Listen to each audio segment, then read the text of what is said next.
সুপ্রিয় শিক্ষার্থীরা, আমি আজকে সপ্তম শ্রেণীর গণিতের তথ্য উপাত্ত থেকে আমি একটা সৃজনশীল প্রশ্ন করব। তো সবাই এই প্রশ্নটা ভালোভাবে বোঝার চেষ্টা করবে, আশা করি সবাই পারবে। তো প্রথমে আমি প্রশ্নটা পড়ে নিচ্ছি। এখানে কিছু উপাত্ত দেওয়া আছে, এখানে 20টা উপাত্ত দেওয়া আছে, কেমন? তো এর মধ্যে আমরা কতে একটা প্রশ্ন হচ্ছে, সেটা হচ্ছে উপাত্তগুলো ক্রমানুসারে সাজাও। কেমন? ক্রমানুসারে হচ্ছে একটা সিরিয়ালি, সেটা ছোট থেকে বড় হতে পারে, বড় থেকে ছোট হতে পারে। তো আমরা স্বাভাবিকভাবে ছোট থেকে বড় ক্রমে সাজাবো। কেমন? এই যে উপাত্তগুলো আছে, এগুলো আমরা ছোট থেকে বড় ক্রমে সাজিয়ে আমরা কয়ের উত্তরটা বের করে ফেলতে পারবো। কেমন?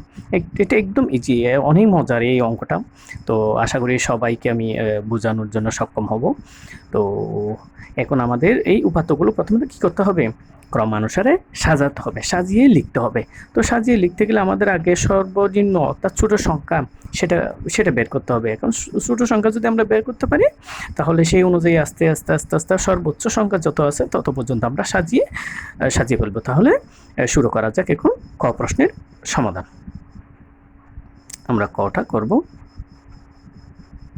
তো আমরা এখানে উপাত্তগুলো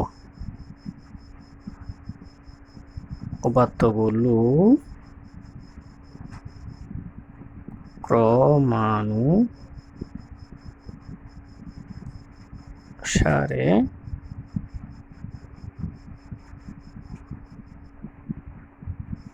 সাজিয়ে পাই। কেমন? তাহলে আমি উপাত্তগুলো ক্রমানুসারে সাজিয়ে লিখতেছি। এখানে একটা একটা খুঁজে খুঁজে বের করতে গেলে অনেক সময় লাগবে। প্রথমে আমি এই উপাত্তগুলো ক্রমানুসারে সাজিয়ে তারপর এখানে একটার পর একটা লিখে দিচ্ছি। কেমন? ওকে, এখন আমি উপাত্তগুলো সুন্দরভাবে ক্রমানুসারে সাজিয়ে লিখে ফেললাম। কেমন? এই যে এখানে উপাত্তগুলো যদি আমরা সাজিয়ে পাই 40, 42, 45, 47, 49, 50, 52, 53, 60, 61, 62, 65, 66, 68, 70, 72, 76, 77, 80। ব্যাস, উপাত্তগুলো আমাদের ক্রমানুসারে সাজানো হয়ে গেছে। এটাই ক এর উত্তর হয়ে গেল। এখন আমরা খ অংশ করব। কেমন? খ অংশ যদি আমরা করতে চাই, তাহলে এখানে শ্রেণীর সংখ্যা বের করতে হবে। শ্রেণীর সংখ্যা বের করতে হলে আমাদের অবশ্যই শ্রেণীর সংখ্যার একটা সূত্র আমাদের জানতে হবে। তাহলে আমরা সূত্রটা লিখি আগে। আমরা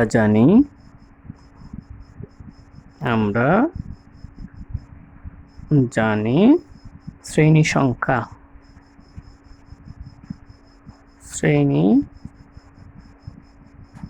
সংখ্যা সমান সর্বোচ্চ সংখ্যা বিয়োগ সর্বনিম্ন সংখ্যা যোগ 1। নিচে হচ্ছে শ্রেণী ব্যক্তি। এটা হচ্ছে আমাদের শ্রেণী সংখ্যা নির্ণয়ের সূত্র। আমাদের এই সূত্রটা অবশ্যই মুখস্থ জানতে হবে। কেমন? মুখস্থ করে রাখতে হবে। তাহলেই আমরা এই শ্রেণী সংখ্যাটা যথাযথভাবে বের করতে পারবো। কেমন? তো এখন আমাদের যে উপাত্তগুলো আছে, কেমন, এই উপাত্তগুলোর মধ্যে সর্বোচ্চ সংখ্যা কোনটা আর সর্বনিম্ন সংখ্যা কোনটা, এটা আমাদের জানতে হবে। যেহেতু আমরা ক অংশের মধ্যে পেয়েছি, ক অংশ হতে পাই, এভাবেও লিখতে পারি আমরা। ক অংশ হতে পাই সর্বোচ্চ সংখ্যা কত পাচ্ছি আমরা? এখানে তো দেখাই যাচ্ছে। কেমন? সর্বোচ্চ সংখ্যা হচ্ছে 80, সর্বনিম্ন হচ্ছে কত? সর্বনিম্ন সংখ্যা হচ্ছে কত? 40। এখন একটা জিনিস আছে শ্রেণীব্যক্তি। এখন শ্রেণীব্যক্তিতে আমরা কত ধরবো? তো শ্রেণীব্যক্তিতে আমরা 5, 6, 7, 10 যেমন ইচ্ছে তেমন ধরতে পারি, যদি আমাদের প্রশ্নের মধ্যে দেওয়া না থাকে। তাহলে আমরা একটা মনে মনে ডিস্টেন্স দেখব। এখানে দূরত্ব কত? 48 আর 80-র মধ্যে দূরত্ব কত? দেখা যাচ্ছে 40 মতো। আমরা যদি 5 5 ধরে 8 ঘর হবে, তাহলে আমরা শ্রেণীব্যক্তি 10 ধরবো। একদম ঘর কম হলে আমাদের কাজ করার সুবিধা হবে। কেমন? তাহলে আমরা এই যে শ্রেণী ব্যক্তি কত ধরবো? 10 ধরবো। ধরি শ্রেণী ব্যক্তি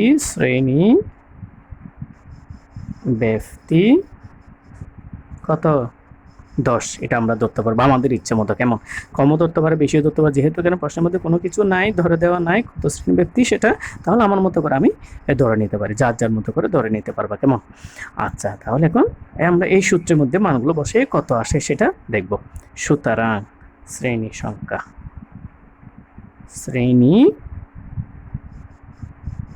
সংখ্যা সমান, এখন সূত্রটা যেহেতু উপরে আমাদের আছে তো আমরা সূত্রটা লিখতেছি না। এই যে সর্বোচ্চ জায়গায় আমরা কত লিখবো বলতো 80, কেমন, সর্বনিম্ন জায়গায় কত 40, এটা দেখে দেখে বসাই দেবো। কেমন, প্লাস যোগ 1, তারপর নিচে শ্রেণী ব্যক্তি কত ধরছি আমরা 10, ব্যাস। এখন আমরা এইটা যোগ বিয়োগ করে ভাগ করব, তাহলে নিচে 10 দিলাম, এই 0 থেকে 0 গেলে 0, 8 থেকে 4 গেলে 4, 40 যোগ 1, 41। কেমন, তাহলে এটা যদি আমরা নিচে 10 দিয়ে উপরে 40 আর x যোগ করলে কত হয় 41, এটাকে আমরা ভাগ করব। কেমন, একদম সহজ না, অনেক মজার অঙ্ক এগুলো।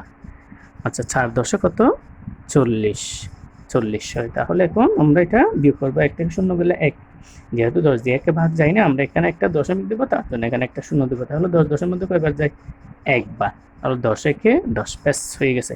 এখন আমরা এটা 4.1 বা 5, সুতরাং আমাদের শ্রেণী সংখ্যা কয়টি হবে 5টি। সুতরাং শ্রেণী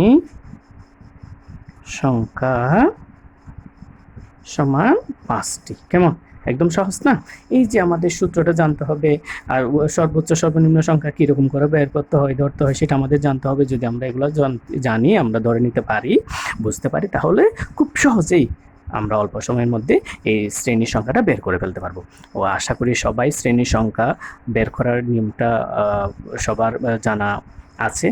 যদিও বা জানা না থাকে, তাহলে অবশ্যই এই শ্রেণীর সংখ্যার সূত্রটা জেনে নিবা। কেমন, তাহলে আমরা অবশ্যই এই অঙ্কটা সুন্দরভাবে করে ফেলতে পারবো। ওকে, তাহলে এরপরে আমরা গ অংশ সমাধানে চলে যাব। কেমন, আচ্ছা গ অংশ সমাধানে আমরা চলে যাচ্ছি।